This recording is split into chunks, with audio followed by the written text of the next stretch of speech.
Hello! Today, World Socionic Society interviews Gemina Tronix. Hello, Gemina, how are you? I'm very wonderful, thank you very much. How are you?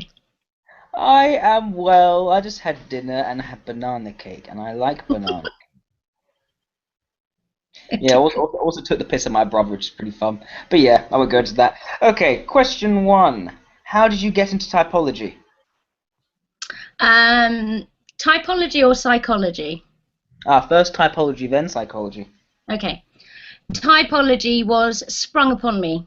Um, uh, Prior to this, the only kind of things I'd done was an aptitude test, and which kind of had some basic stuff in it, about what kind of jobs you'd be suited to, and those really naff sort of past life generator things that were loosely based on some kind of personality thing. um, but then I was on MySpace right in the early days of MySpace, and someone sent me a message very randomly and said, what's your type, take this test. And I was quite intrigued by that because I was kind of fed up of sort of naff messages that I used to get, and I thought, okay, well, this could be something different, and I took the test. And am I saying what I got on the test? Oh, they don't. Well, you don't unless it's something. If it's other than socionics, then you can probably say. It's MBTI, so I won't. But I read the description of that, and I was like, oh fuck, this actually works. Maybe I shouldn't swear. So I thought, oh God, like this actually fits, like this really kind of works with my personality. And I thought, okay, so this is a different level. This Hmm. is like a sense of understanding of who I am as an individual. And I thought, okay, so you break it down, you've got 16 different types. Well, we all know that the whole world doesn't fit into 16 boxes, right? But you got to go with some kind of averages. And well, I found it interesting. I kind of got into it for a little while, and then I forgot about it until about 5 or 6 years ago. A friend of mine from school contacted me, really someone that I have a lot of admiration, respect, and love for, contacted me, and she was on a forum, and I went to visit her. I hadn't seen her since school. I went to visit her, and she was kind of raving about this forum. I joined the forum. I got heavily back into MBTI, and that was about 5 years ago, I think. And then it progressed onto socionics, which I found much more interesting because I think I said this before, the ceiling's higher. Mm. There's a lot more to discover. I found with MBTI you kind of reached a plateau. Mm. Yes, there is a point where things were cut off, where you couldn't really Yeah. learn anymore, and you couldn't really discover anymore. Hmm. Okay. And what got you into psychology in general? Yeah, psychology was always a natural, really. That was always just there. Hmm. It wasn't anything that I had to apply myself to. I was just naturally curious about people and wanted to know everything about people. Like, I was a why kid. Yes. You You used know, to I ask lots of questions like why this, why that. Yeah. Why do you think this? Why do they think? Why have people done this? What is this about? Um, and yeah, I used to get on, but my English teacher really liked me. But a lot of teachers, because they're in the kind of stressful environment where they have to have some kind of structure, a lot of teachers found me really infuriating, um, Mm. because I just didn't conform to that just sort of yes and no, fill out the answers sort of thing. I wanted to know why do we actually have to sit. I was quite rebellious when I got to secondary school with that, because I felt like there was some kind of hierarchy that was really unnecessary. Why is this teacher standing at the front of the classroom, standing up way above us, and we're all in these little neat rows, and it just felt quite oppressive. Mm. But Okay. they didn't like me asking why they did that. It wasn't. Yeah. I see. So already you seem to be very much into asking lots and lots of why questions, finding out, intellectually exploring different avenues, Hmm. and you kind of any sort of form of a structure or order you can immediately find rather oppressive. Yes. always. Okay. I do like structure though. I like a framework, but I don't. I generally rebel against it. But I find them interesting. I just can't adhere to them.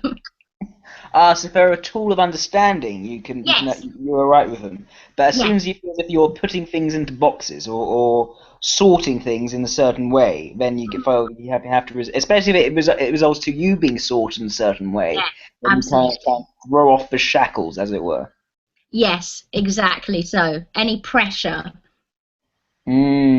So rules applied in a pressured way. Yeah. Anti me. Mm. Anti Gem. Yes. Mm. Do you work or go to college? Well, some people, I suppose, can be doing both. Or I'm neither? or neither. Yeah. um, yeah, I'm working, and I work. I think I've said this before actually, that I do have a sort of job. It's not in so much of a framework because I'm self-employed. So I really really like the freedom of that because I get to choose my own hours. I work really hard, and sometimes I can't even work because it's just all too much, and then I have to focus on something else, like a pastime or something. Yes. Um, but yeah, so I do work, and that's I'm not a person who can not work. Hmm. I have to have things going on. I have to have some form of intellectual stimulation, some form of socializing as well. Like even if it's only internet socializing, sometimes I isolate. Sometimes, rarely, I cut off from all forms. Hmm. But sometimes I isolate, but I still have my kind of social stuff online. Yes. So you always keep because first of all, in social stuff online, there's always these certain avenues where you could go back into social. You never close something off entirely. Mm, But usually you like to be kept pretty busy, like doing lots of things. You like yeah, having lots of possible activities throughout your day. Hmm. always. I have to have lots of stuff going on, but I don't get bored easily. Hmm. Now, do you not get bored easily because you've got so many plates spinning? Yeah, yeah. Hmm. But the thing is I can always find something. There's always something to intrigue or interest me. Like Um, I think I could probably have fun in a paper bag.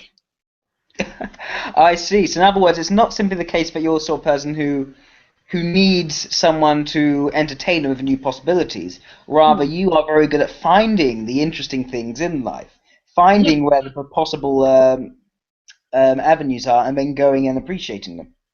yeah, definitely. And the thing is, it's not even that I actively seek things out. I don't sort of sit around going, I would like something to do. What shall I find to do?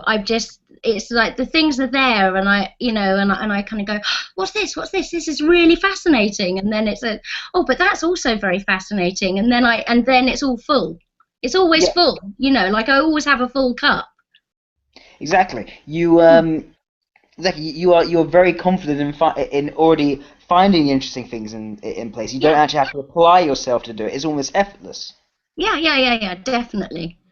Yeah, I mean, even if I didn't have the internet, I would not be bored. I would be reading one of a multitude of books, or I would be making something, or I would be going somewhere, I mean, there's Mm. always something interesting to sort of get my attention. Would you say that as long as you have the freedom to do what you want, you'll never be bored? Ah, yes, yeah, yeah. I think if I was restricted, I would find that very, very difficult. And having been in a restrictive relationship, that is kind of torment to me. Okay. When I have restrictions placed upon me, that's yeah, different. How do you behave when you're at work? Or there's a job that you're doing? Well, it's like this. I can have lots of other things going on at the same time. I mean, my work is I have a online business, so I can generally do most of it while concurrently, like with loads of other things going on at the same time. Hmm. There are specific things that for example, I'll have to go out to a specific place and purchase stock. but I can, along that route, I can still plan little other things to do. You know, it's not like I couldn't work in an office. I think I've said that before. You know, but you definitely you enjoy what you're doing because of that freedom. There's no satisfaction from it, but it works. I see. I suppose that is. Sorry? Oh no, go on. What were you saying? I've forgotten. What would you like to do instead? Well, okay, so there's a lot of things I'd like to do instead. Really, it's quite a large thing, but I'd actually quite like to go and work with the people in the Eastern Democratic Republic of the Congo, because of all the sort of raging sort of things that are going on there, and this sort of repeated rape culture by the gangs and the militia, and it's pretty terrible. And there's a lot of education that needs to go in there to teach, you know. Well, anyway, that's one of the things that I'd like to do. That's very hard when you have kids. Yes. Because I wouldn't like to expose them to the kind of dangers, you know, and I also have to place a different kind of principle to the value of my own life and things like that. But there's loads of things that I want to do. Another thing is I want to sort of change the education system, as I mentioned, you know, that I wasn't very impressed with the way that it was when I was in school, and I think there's so many things that are so kind of free to do that could be changed, you know, quite easily. But I know that, you know, the government likes to keep the sort of cogs and reels of society oiled in certain ways, so it's not that easy.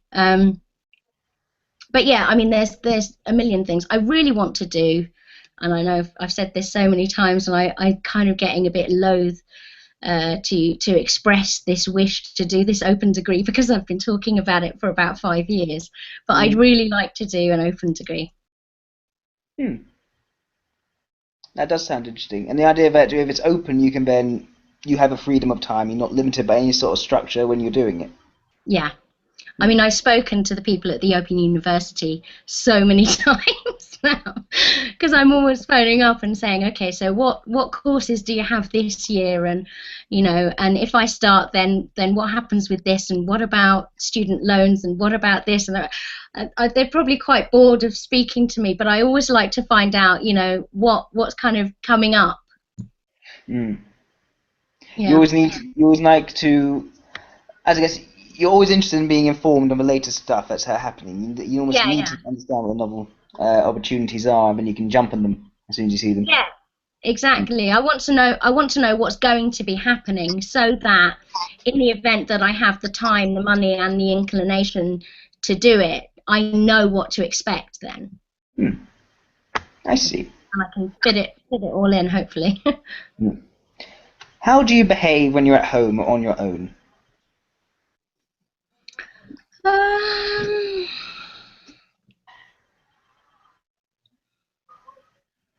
Well, I suppose fairly similarly than at work, because I work at home. I mean, you know, I'm not, you know, I'm not, I don't separate the two. You know, I will get up and turn on the computer and check my work, you know, or I'll check it before I go to bed, or, you know, so it's kind of a rolling amalgamation, you know, it's all kind of mixed in together. And I'm not I mean, I did try once, because I thought it'd be an interesting experiment, to get up and put on a suit and change my kitchen into an office. Yeah. You know, just to do that. Okay, now we're at work thing, you know. But it didn't last. But it was interesting. It was productive.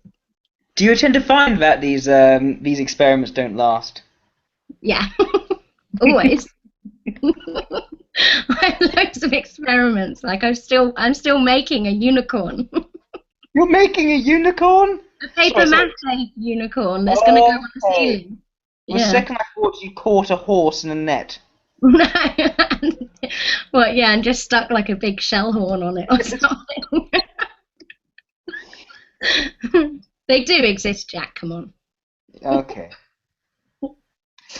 Yeah. Okay. Right. And so, what outside psychology and outside typology, what are your hobbies and interests? I like. Well, I like, again, something that I've already talked about. Should we mix it up a bit, Jack, and ask me some different questions that aren't on your list? I've got one which you've never seen before because it's a new Oh, question. okay. Excellent. All right. Okay. What do you feel about the world we live in? What are your opinions, affirmations, and criticisms of the present day and the people in it? Excellent. That's a great question. I thought you'd like that one. Yeah, I think I'm it's really appealed impressed to. with that. Yes, go on then. Let's talk about this now. Wow. Well, there's a great sadness about the world we live in, because sometimes you have these kind of pivotal moments in your life where something really profoundly affects you, and it's like a real kind of awakening and an awareness to the state of the way things are, right? Mm-hmm. And that's kind of, huh? An epiphany. Sure. An epiphany, and yeah, an epiphany, but also something that really kind of profoundly shakes you, so something kind of gets inside you and goes, everything that you thought you knew, you still know, but there's this whole other world as well, Yes. Yeah. So it opens up like kind of chasms that you never knew existed, and so there was this. And sometimes that's quite disheartening as well, because you kind of had this ideal, and you thought things were all kind of rosy and wonderful, and then someone goes, oh, look at this whole black area over here, and it's like, oh, God, panic. So the way the world is, well, there's a very stark divide of the way the world is. And of course there's variation within that, right? But the main divide is, I suppose, the Western world and the third world. And you do have, that was interesting, someone told me about, because you've got the first world and the third world, and someone told me about the second world and the What is the fourth. second world? I was just thinking that. Yeah, it's, I think it's kind of a swathe through Russia and Eastern Bloc. I think. Yes. Someone was talking about it. I could be completely wrong, so don't. But you can just Google it. But yeah, but that's the biggest thing, and that there are places where it's the divide is really, really stark. So in one respect, like if I look at the world as the world without the race, without humans, without all of these things, it's just the most amazing, wonderful, beautiful place, and nature is just awesome. Literally leaves you in awe. It's just fantastically amazing. And then you've got space and the beyond, which is a whole nother thing altogether, which is even more beautiful and fascinating and unexplored as yet, right? And that's just sort of the world and the universe as is. And I suppose really we're pretty insignificant by comparison, right? Humanity is also a wonderful thing. Humankind. I'm yet to meet aliens. I did think that, because I've said this to someone, I've probably said this to a few people, but I did think, I've got 2 kids. I don't want to have more kids.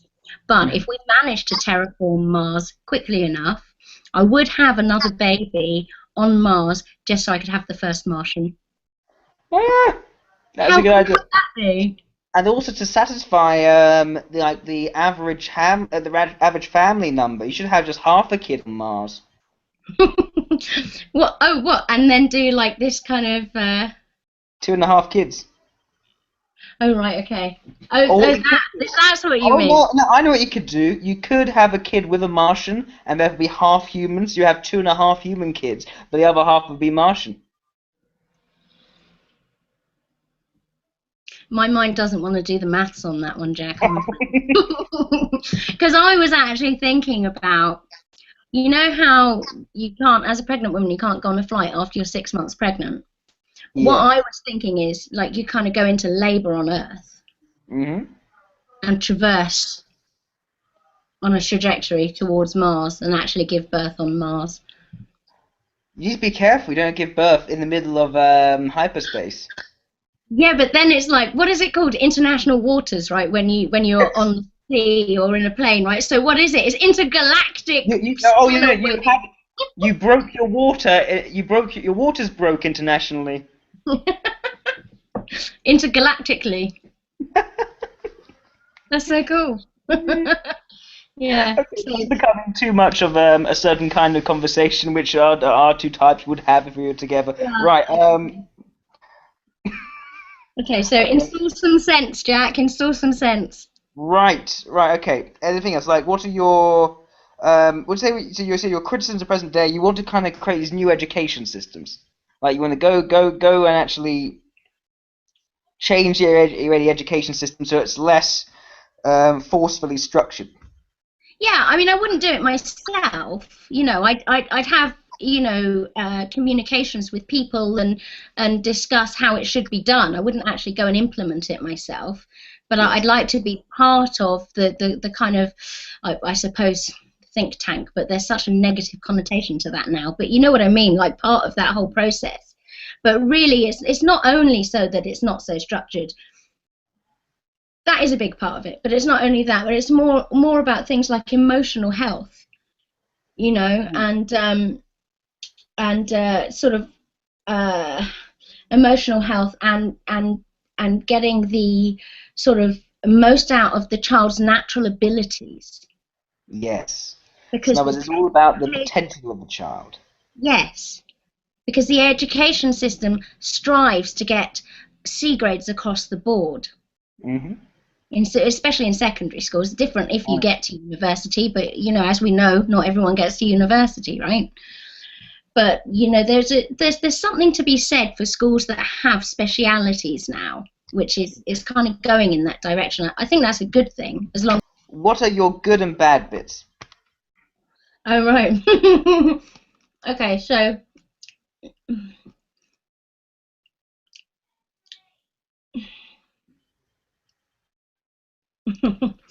I'm being distracted. Okay, so good bits are, well, let's go. Should we do bad bits first?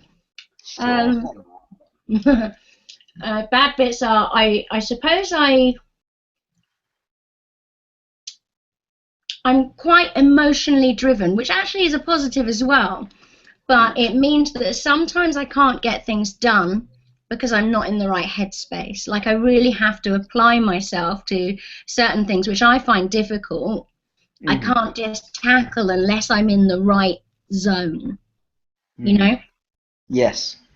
That's something, that aspect of it is quite negative for me, because it can cause me a lot of trouble. I do get into a lot of trouble, and sometimes I feel so pressured by people on the phone, and they're saying, well, this is the date that this needs to be done and you haven't done it, and I'm saying, but I didn't even know I received a letter with a date on it.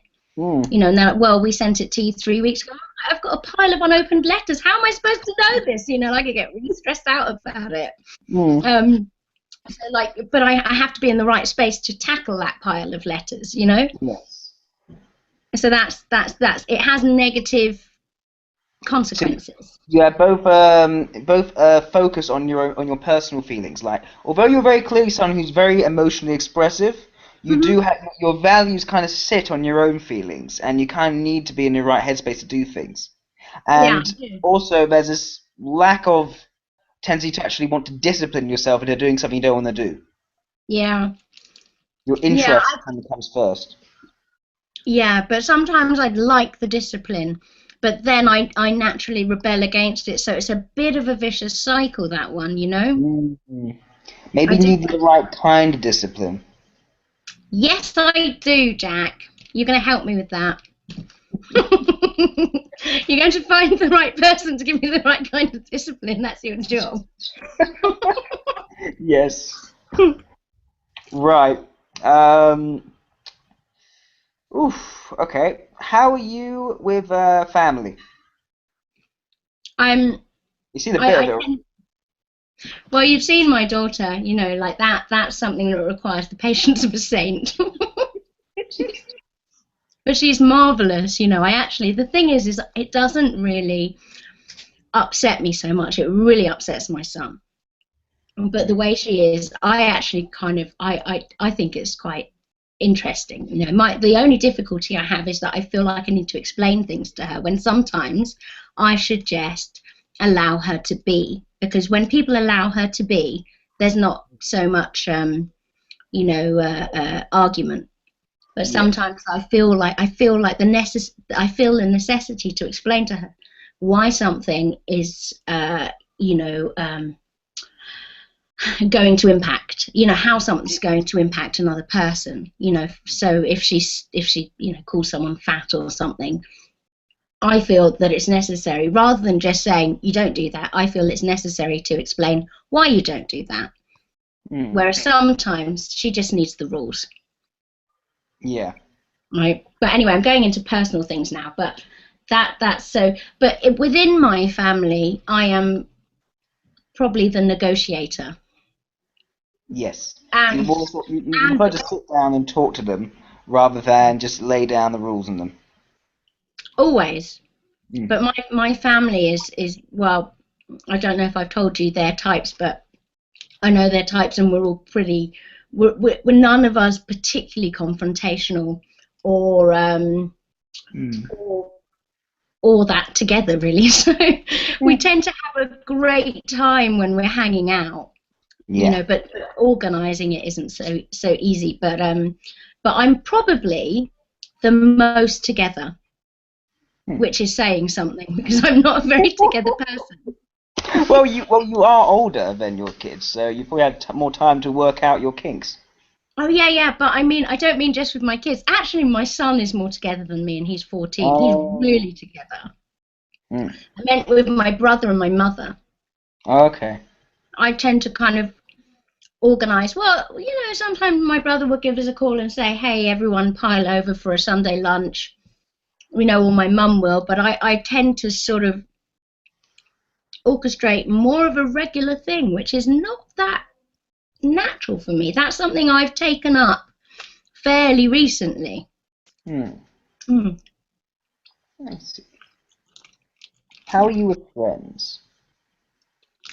I'm a person who needs quite a lot of space. I have a lot of love for my friends, and I'm actually pretty fiercely loyal to my friends. But I'm not that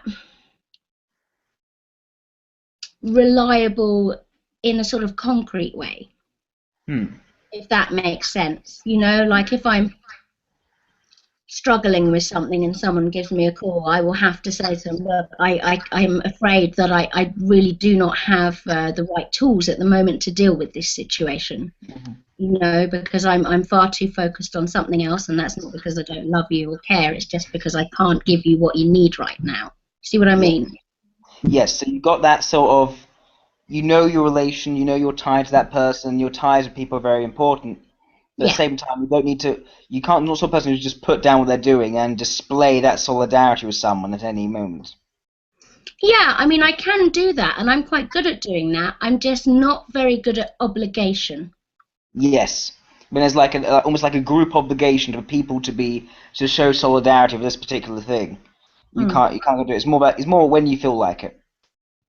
Yeah, it is when I feel like it, but it's generally taken as sort of genuine and heartfelt. It's not like a display for display's sake. It's because I've been thinking about someone, and I'm now trying to show them. When can I see Catherine Rose in the I'm not having it. Darling, when can I come to my house? Give me 10 minutes, please. When can I come to their house? Give me 10 minutes and I'll talk to you. Well, you're supposed to be asleep anyway. It's like, what time is it? 11:51. It's 11:51. Oh my God, is it? Yes. God, she's got like a play centre thing tomorrow. Oh dear, she needs to go to bed. I know. So she probably takes after you and me then. Yeah, I don't know who yet. It takes after you, but definitely. I also stay up very, very late. Yeah, I go through phases though. I go through phases where I don't sleep a lot, and then phases where I just feel tired all the time. Yes. Right. What brings admiration and criticism from others? You know what's interesting? Because it's not something that I necessarily attributed to myself. A lot of people have said I'm a very strong person. It's not something that I really thought for myself, because I've always thought that I'm the kind of person that now I've got a song in my head. You know that song, you get knocked down, but you get up again, you're never going to keep me down.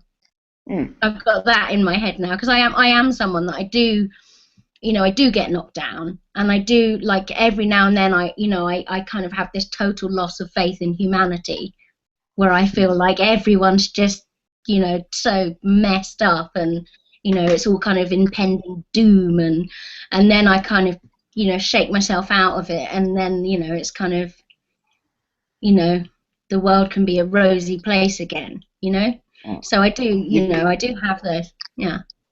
You have almost like the strength of character, as it were. When things go wrong, you can then sort it out.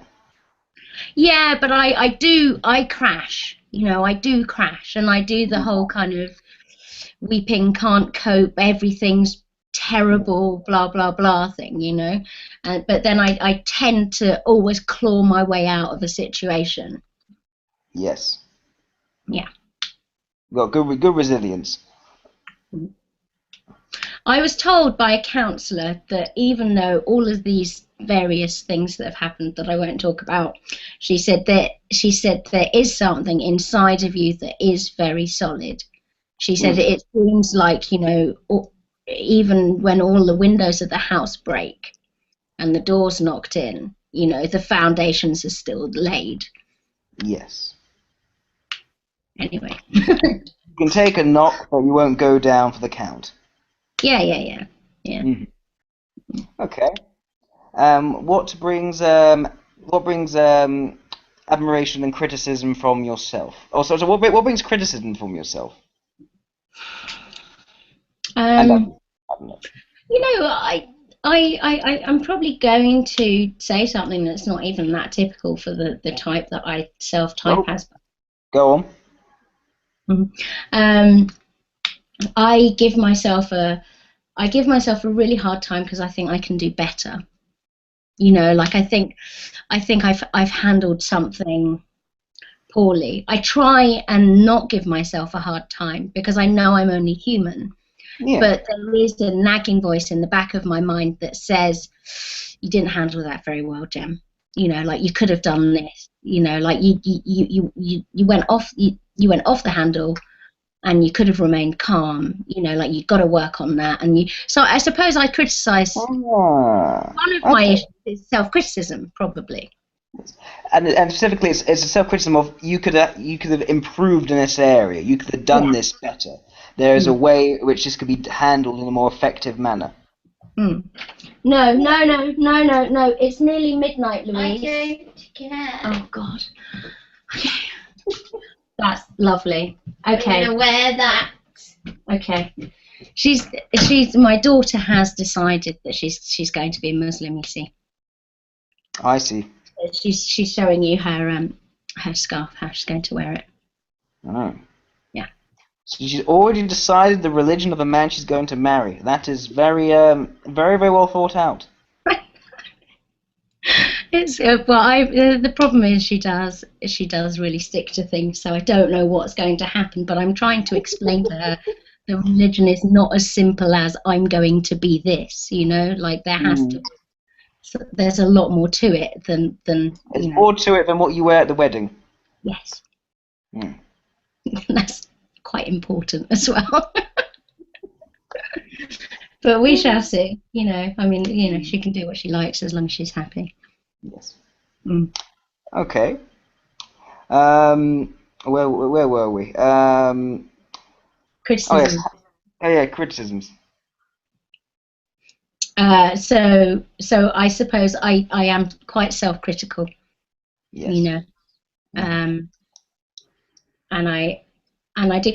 But another thing that actually something that I am bad at, like I will criticize myself, but if other people criticize me, I can get really defensive. I I see. Yeah, you don't like other people trying to push things on you or push criticism on you. Like if someone, and the worst thing is if someone tells me about my parenting. That's the absolute worst. Oh. Then again, I can't really imagine many mothers who don't mind being criticised in their parenting. I think it's a very sort of personal thing for a mother. Yeah. Yeah, but you know what? I've started to go to counselling with my son, and you know, I think the counsellor's an ILE. Oh wow. Yeah, I do, and that's rare, right? But he's kind of all over the place like this. He's really, really cool. And then he was telling me about how safe my ship was and how it got me through some rough seas, and that I didn't want anyone else coming on my ship and telling me how to steer. And I said, no, and there's a plank right there, and you got to be careful or you'll be walking it, you know? That's a nice analogy. I like the pirate analogy. Yeah. But it's true, like I got what he was saying, but I had to tell him to back off as well, you know? Yeah. Right. But he totally understood, like we were on the same page, you know? Yeah. He understood that there are certain places you come to someone for advice, but there are certain amounts of advice they can give you before you tell them no. Yeah, yeah. Or just tread carefully, you know? My ship. Right. How are you with skip if too personal? How are you with romantic relationships? I think I answered that before. I think they're all different, you know. I think there's two people within a relationship, right? And it's how you are with each other that creates the relationship. So it's you know, you have traits. I suppose one I do a little bit of, you know, I suppose I could relate it to how I feel about the whole systems thing. I like a system, but I tend to naturally rebel. Yes. And it takes a certain person to deliver that for me to be able to deal with it. And I suppose that's, you know, the same with most people in most relationships. And, you know, some relationships are a lot more successful than others. But a lot of it is just to do with sort of communication, I think, you know, and having open communication with people really, really helps, and conflict resolution. And that was a really interesting, someone told me about how one of the key factors is conflict resolution. It doesn't mean you shouldn't have conflict, because you should have conflict, because often that's an important tool to get to the resolution stage. Anyway. That makes sense. Yeah. Otherwise, there's no conflict at all, but people just agreeing with each other just to keep the relationship nice, then it doesn't actually go anywhere, and it doesn't actually solve any problems that are made. No, it just kind of builds resentment, doesn't it? That kind of gets buried. And it gets let out later, even worse. Yeah. Okay. Describe your ideal place, setting, or world. What is its atmosphere and surroundings, its inhabitants, the conversations, and the philosophy of this ideal world? I think I answered this one before, but I don't know. I mean, when I think of an ideal world, I think of like a utopia. Oh, I need a clip. Okay. Darling. I know.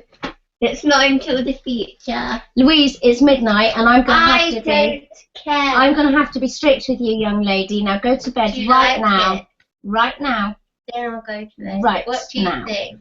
I think it's very pretty, and I like you in pink, but it's bedtime and it's very late. That's why you're a bit strict with me. Because it's midnight. I don't care. It's 1 minute past midnight. Wow. So my utopia tends to be more of a kind of a fantasy-based land, I suppose, you know? Or I'm thinking of sort of, I don't know, sort of place in the clouds, you know? I think of, you know what I think of? I think of something like Avatar, you know?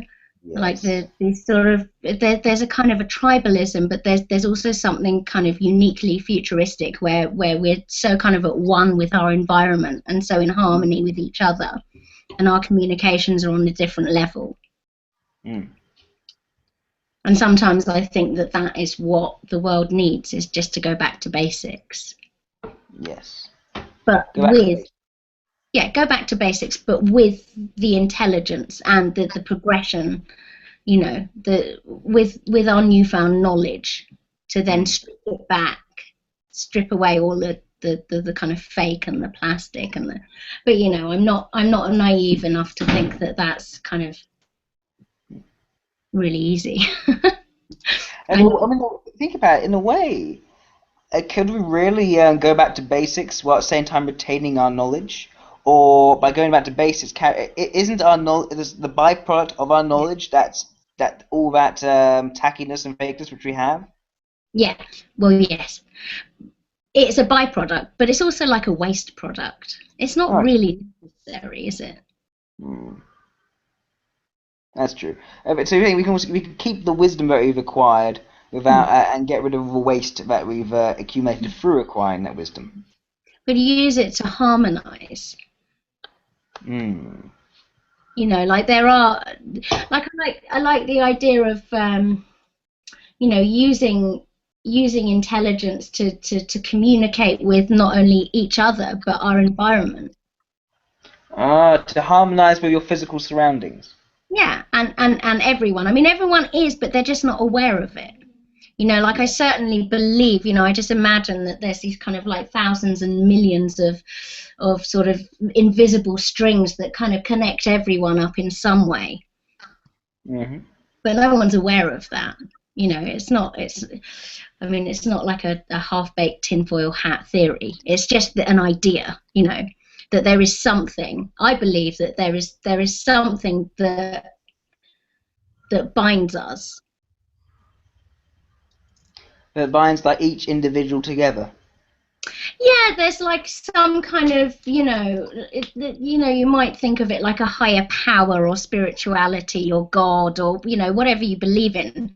There's something, you know, I think there's something that has it might just be physics. If you come to my house if I get married. I'm not going to answer that question. Okay. I'm going to hide.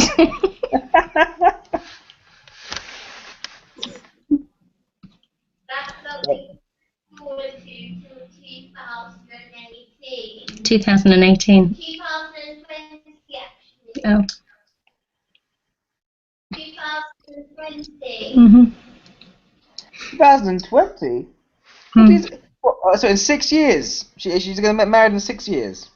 Well, that's what she's saying. Yeah. Is that legal? Well, she's 12. Oh, that is legal. Just about. Yeah. So, well, we shall see. I'm trying not to talk about it too much. Well, I say we'll see what she thinks in 6 years. Maybe she'll still have the same opinion. Maybe she will. It's certainly a possibility. Yeah. Oh, God. It's fine. I'm really okay with this. Everything's cool. Okay. Describe a bad place, a situation where you feel hopeless and fear and insecure. What would be causing these insecurities? Well, you know, so my immediate thought was to, and then I think about how powerful imagination is, because you know there's this whole idea. Like my immediate thought of a really terrible place is, I suppose, being sort of locked in a really tiny, small space. Yes. With no way out, you know. And then I immediately thought of you must have seen V for Vendetta, Jack. I'm sure you have. I'm sure I've seen a good amount of that film. Yeah, I've seen it a few times. That's a great film. You know where she's trapped in the cell? Yes. And she has the notes through the thing. Through the grate, you know, the notes with someone. And it's, you know, it also kind of illustrates how powerful the mind is, because you can create you can create people in your mind, and that's essentially all relationships are anyway, right? But you can create people in your mind, and it can It can sort of it can be what you hold on to get to escape and to get out of your mind and to get out of your current situation. So it's interesting that even in the worst possible imaginable situations, you can still use your imagination to escape them. But probably the worst situation might be something like that, you know, like just be trapped. Can you imagine being trapped in a space where you literally can't move? And maybe, you see, my imagination can go to town on this, but imagine being trapped in this space where you can't move. It's so small you can't move, and it's underground, and maybe like one of your legs is tied in an awkward position. Or maybe you're having to look at a point, and every single time your mind deviates from thinking of that point, you get electroshocked. Oh yeah. Yeah, so now we're talking about torture, right? Oh, that would be great. Yeah. Yeah, there's definitely... That'd be a form of torture, actually. Literally, they're not allowed to think about anything apart from a very specific dot on a bit of paper. Oh wow, really? Well, that's because then that is just going to completely incapacitate your ability to process anything, right? So it will literally mess up your whole cognition, won't it? Like you won't be able to. There's an interesting case of a girl who was kept. So it's an awful story, but fascinating as well from kind of scientific point of view, where a girl was.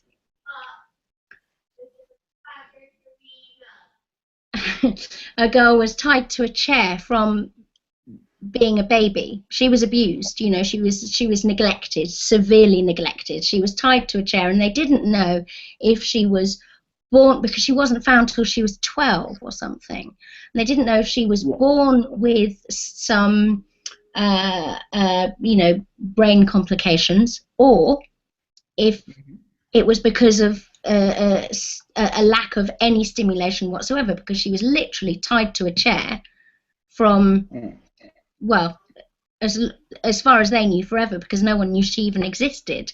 No one knew this child had been born or existed until she was discovered at the age of 12. So I think that if the mind has nothing, and especially if it's kind of you know, abused, if you deviate from a nothingness, then it's going to live in that place.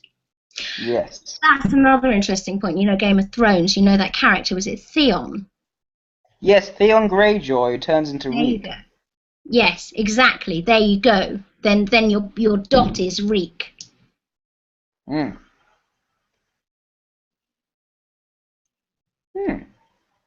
Exactly. So also, you find that the mind becomes something quite different. It finds a way. It adapts and grows in a very different way to what is normal. Yeah, but it will also alienate parts, won't it? It will stop. Yes. It will not only grow, it will shrink. It will. Yes. It will grow. It will grow in a bizarre, in a manner that's quite different from what we expect, and as a result, it won't be able to do things that are normal in our world. Yes. Okay. I think that's almost all of the questions. I think we took a bit of a very roundabout way, so I'm not. We may have accidentally passed over parts, but I think we've recovered it all pretty much. So yeah. Now it's coming. You have to. Oh, okay. All right. Thanks. Yes. Explain to me when I could see Catherine basically and Mohammed at the weekend. We will talk about this tomorrow, because as you know, as we've already discussed many times over, it's way past your what? Bedtime. Correct. Good night. And they're all going to wear headscarves in the mosque when they come too. Good night. Good night, Mum. Love you. Don't love you. Oh gosh. Okay. With that, if anyone's still watching the video, I'm about to give my analysis, so please turn off the video unless you want to hear my analysis. Gemina, I think that you are an intuitive, ethical extrovert. I think that throughout the video you have displayed a huge amount of extroverted intuition and leading function, showing right from the beginning where you show how you can see interest and novelty in anything around you, and how you are constantly finding these things, finding interesting possibilities and going after them and jumping on them in a rather impulsive manner. At the same time, you show plenty of extroverted ethics in your general emotional manner of behaving, in your way of being emotionally expressive, speaking passionately about what you believe in.